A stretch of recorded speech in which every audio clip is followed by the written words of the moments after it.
Sodium disorders can be described as high sodium, low sodium, hypernatremia, hyponatremia. Now, hypernatremia with a high sodium, even though it's hypernatremia, we want to be able to say, well, is this just simply a person who has chronic loss of fluids from the skin? I'm sweating.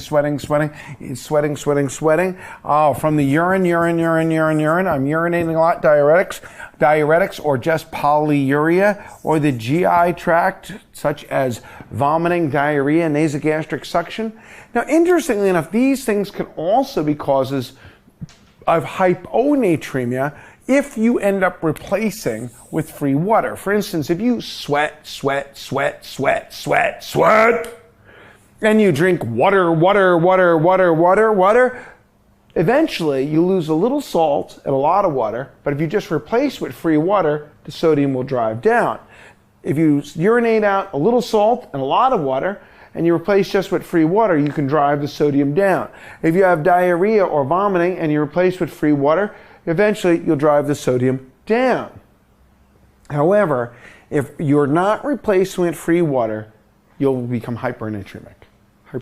So these things with just skin losses, urine losses, and GI losses without replacing with free water, they're causes of hypernatremia. Now, the other part that causes hypernatremia is diabetes insipidus. Now, diabetes insipidus causes a polyuria. I'm urinating a lot. Well, what's the difference between polyuria and urinary frequency? What's the difference between polyuria and urinary frequency? So in polyuria and in urinary frequency, you're urinating very frequently, very often. Well, then what's the difference then? Polyuria means an increased volume of urine. These things over here, these don't have polyuria. These are people who are simply dry. Matter of fact, if you had a lot of persons sweating and urinary loss, and you had a lot of diarrhea and you had polyuria, they'd be quite ill. Now, polyuria also is a part of psychogenic polydipsia. So psychogenic polydipsia also has polyuria because you're drinking all the time, so you're urinating all the time. You're drinking all the time, so you're urinating all the time. So which of these has a urine sodium that's low? Diabetes insipidus or polyuria? Diabetes insipidus is either an insufficient amount of antidiuretic hormone or ineffective antidiuretic hormone. It's either an insufficient amount of antidiuretic hormone or it is an ineffective antidiuretic hormone, vasopressin, at your collecting duct. So which of these, diabetes insipidus or psychogenic polydipsia, has a low urine sodium? They both do. They both have a low urine sodium. If you can find me someone who's urinating all the time, something with a high urine sodium, you should report it in the Bible because it would be a miracle. It's a low urine sodium. Well, low means less than 20, less than 20. All right. Diabetes insipidus. I either have an insufficient amount of ADH or I don't have an effect of ADH at my collecting ducts. Psychogenic polydipsia. I have a person who has a mania problem and they're drinking all the time. And they're drinking 18 to 24 liters a day and they're urinating 18 to 24 liters a day. Well, diabetes insipidus. These people are also drinking 18 to 24 liters a day. These people are also urinating 18 to 24 liters a day. So what's the difference between them? Diabetes insipidus, if the question describes a high sodium, it's diabetes insipidus. And if the question describes a low sodium, it's psychogenic polydipsia. But one of the things that people don't realize about diabetes insipidus is that as long as you have access to water, you don't actually raise your sodium. Your thirst stays intact with diabetes insipidus. Your thirst stays intact. So since your thirst stays intact, as you're urinating, the body just makes you replace the water by drinking. And that's why you actually could have a normal serum sodium in both of these. In psychogenic polydipsia, you'll just continue to urinate until you get finally to the maximum diluting capacity, and then the sodium will drop. In diabetes insipidus, you continue to urinate, and your sodium will stay normal until you have no access to water. So they both have a low urine sodium, but which of them has a low urine osmolality? Which of these will have a low urine osmolality? Low urine osmolality means under 100, under 50. And the answer is both of them.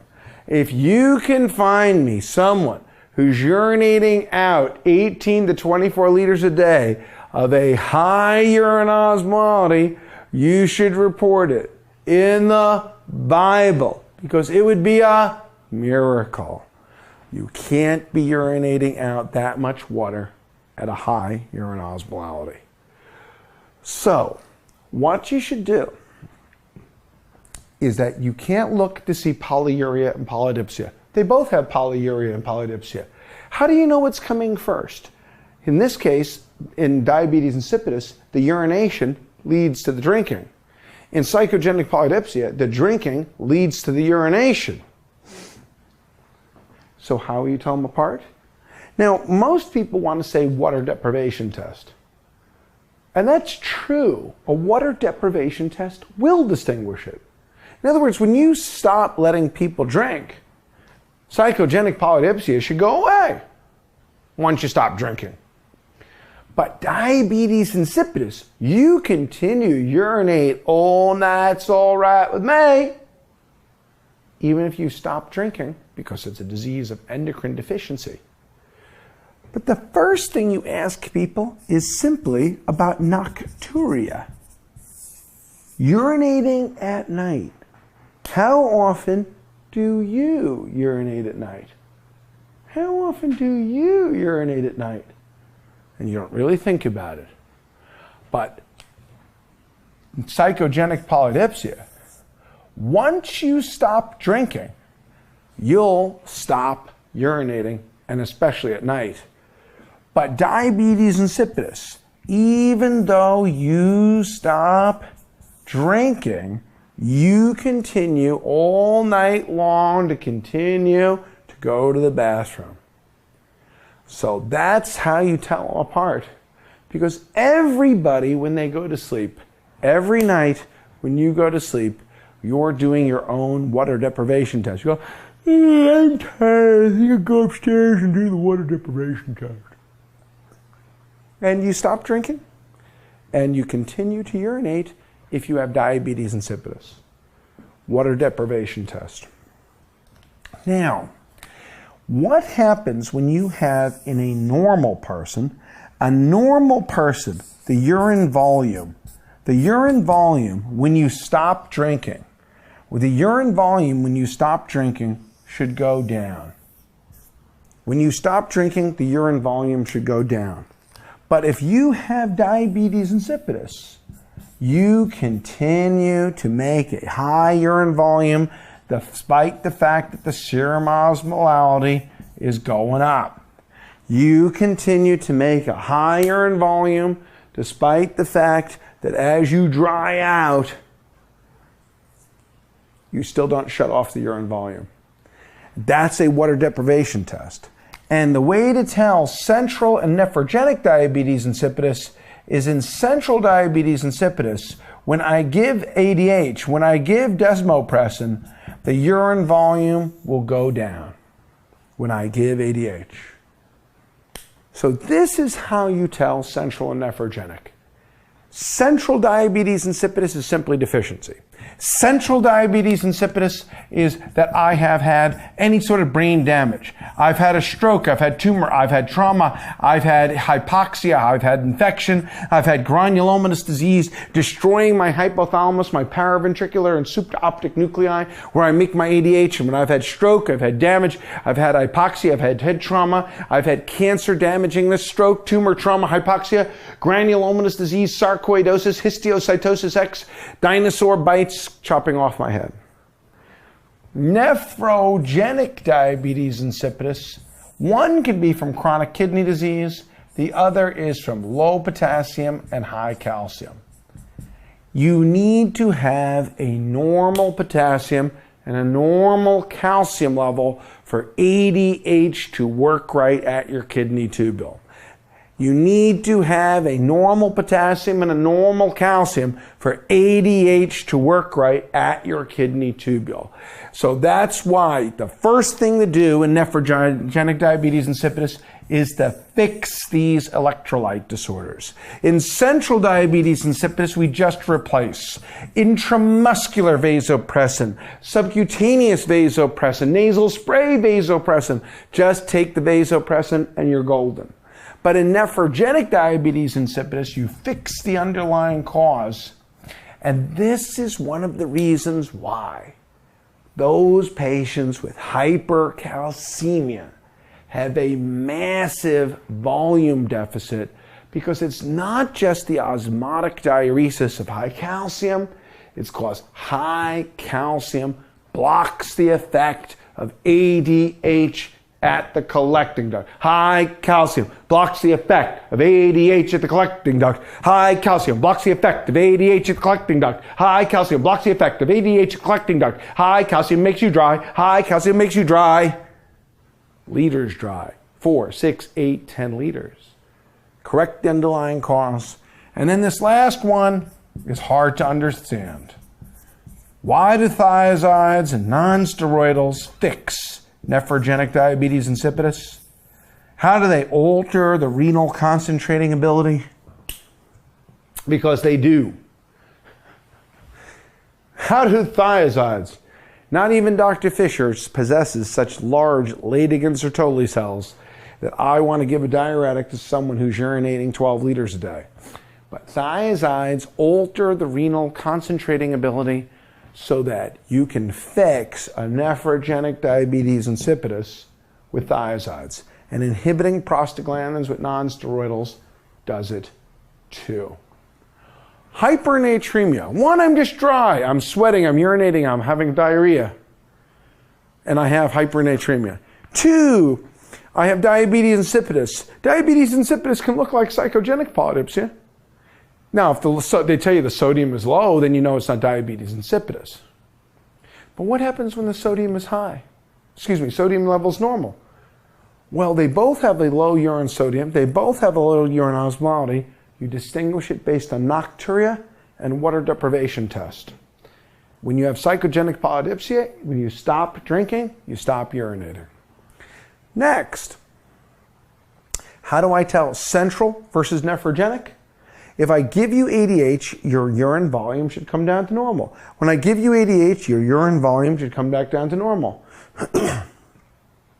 And that's how you tell that it is central diabetes insipidus. I have central diabetes insipidus from stroke, tumor, trauma, hypoxia, brain damage, granulomatous disease. Just replace vasopressin, replace desmopressin. Replace it, you can find. Some people can live for years on it. I have nephrogenic diabetes insipidus, thankfully a very rare disorder. Correct the underlying cause, low potassium, high calcium, and then others get thiazides and a non-steroidal. It's hard to remember for people why high calcium causes such volume depletion. It's not just the osmotic diuresis of high calcium. It is the fact that you inhibit the effect ADH on the collecting duct, and it dries you down, dries you like sand. Nothing on this board has changed in 40 years. Commit. Commit. Commit. Commit. Commit.